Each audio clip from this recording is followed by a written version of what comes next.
नमस्कार. या ठिकाणी बेलपांढरी तालुका नेवासा जिल्हा अहिल्यानगर इथून एक दिंडी आली आहे. ती दिंडी आषाढी एकादशी निमित्त पंढरपूरला चालली आहे. श्री क्षेत्र पंढरपूरला चालली आहे. त्यांचा काय आनंद आहे, काय उत्साह आहे, काय ऊर्जा त्यांच्यामध्ये आहे, जाणून घेण्याचा प्रयत्न करू.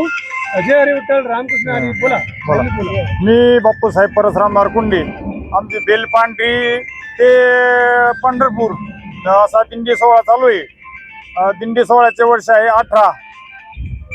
दिंडी सोहळ्याच्या आणि साधारणतः 250 ते 300 वारकरी असतात दिंडी सोहळ्यामध्ये. आणि आमची निस्वार्थी दिंडी आहे. आमच्या दिंडी नाव आहे सच्चिदानंद बाबा टोळा. च्या नावाने चालणारी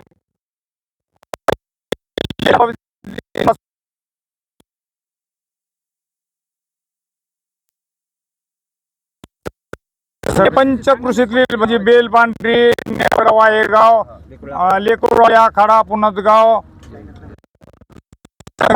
जैनपूर, वाहेगाव अशा निपाणी, निमगाव, चिजबन, पुनदगाव अशा सर्व म्हणजे पंचकृषीतून क्षेत्रातून आलेले 250-300 लोकांची दिंडी आमच्या सोहळ्यामध्ये सामील झालेल्या आहेत. तरी हसत खेळत दिंडी आणि एकदम याच्याप्रमाणे दिंडी चालू आहे. दिंडी आनंदात सर्वजण उपभोग घेत आहेत दिंडीचा. बरं, आता 2-4 प्रश्नांची उत्तर द्या. आषाढी एकादशीला एक आणखीन नाव आहे, सांगता येईल का? देवशयनी एकादशी म्हणतो आपण. बरं, देहू आणि आळंदी जी आहे ते कोणत्या नदी किनारे? इंद्रायणी. आळंदीचं आणखीन एक नाव काय आहे? अलंकापुरी. बरोबर. आता ज्ञानेश्वरी ग्रंथाचं आणखीन एक नाव आहे सुरुवातीचं, माहिती आहे का? बरोबर आहे. हरिपाठामध्ये किती अभंग आहे माऊली? 27. ज्ञानेश्वर माऊलीची समाधी कुठे आहे? अलंकापुरी. ठीक आहे. आता प्रश्न असा आहे की आपले जे लाडके देव आहेत विष्णू, पांडुरंग, विठ्ठल एकच आहे, बरोबर आहे? ते योग निद्रेमध्ये गेला इथून पुढे आषाढी एकादशी पासून. त्याला आपण काय म्हणतो? देवशयनी एकादशी. त्यांची योग निद्रा सुरू होते 4 महिन्यासाठी. तर कार्तिक एकादशीला भगवान परत जागृत होतात आणि सृष्टीचा भार सांभाळतात. तोपर्यंत देवादिदेव महादेव 4 महिने सृष्टीचा भार सांभाळतात. कारण श्रावण सुरू होतो आपल्याकडे सगळीकडे. श्रावणामध्ये महादेवाचं, शंकराचं, शिवाचं भजन, पूजन, भक्ती सुरू होते. तर आपले जे लाडके देव आहेत, प्रिय देव आहेत विष्णू, त्या विष्णूंची एक यात्रा अगदी सुरू झाली आहे. त्याचं नाव सांगता येईल का? 2-3 दिवसापूर्वी विष्णूंची पुरीला आहे. कुठे आहे माऊली ते? नाही, आता मी विचारलं की आपल्या विष्णूंची एक यात्रा परत सुरू झाली. कोणती यात्रा? मला साऊथ मध्ये, दक्षिण मध्ये विष्णूंचे 2 प्रसिद्ध मंदिर आहेत. कोणते?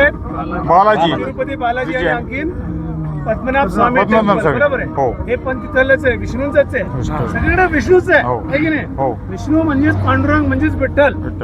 पांडुरंगाची आणि पुंडलिकाची जोडी आहे. पुंडलिक आपल्या आई वडिलांची सेवा करत असतात, त्यावेळेस स्वतः पांडुरंग येतात. पण त्यांना ते वीट फेकतात आणि विटेवर उभं राहा म्हणतात. पण मी सध्या सेवा मागणं आहे, माझी सेवा झाली की मग मी तुझ्याकडे बघेल. पांडुरंग सुद्धा खुशीने तयार होतात, आनंदाने तयार होतात आणि तिथेच उभं राहतात. आणि त्याची सेवा बघून खुश होऊन त्याला आशीर्वाद देतात की इथून पुढे मी युगानुयुग इथे उभं राहील, एका विटेवर उभं राहील. जो भक्त माझ्यासाठी प्रेमाने, भक्तीने, आकर्षणाने येईल त्याला मी इथेच दर्शन दिलं, अशी पुंडलिकाची इच्छा होती. पुंडलिकाने सेवा केली होती म्हणून पुंडलिकाला प्रसन्न होऊन पांडुरंग तिथे एका विटेवर, करकटेवर ठेवून उभा आहे पांडुरंग. बरोबर आहे. बरं, पंढरपूर कोणत्या नदी किनारी आहे माऊली? चंद्रभागा. बरं. संत एकनाथ महाराज समाधी कुठे आहे? पैठण.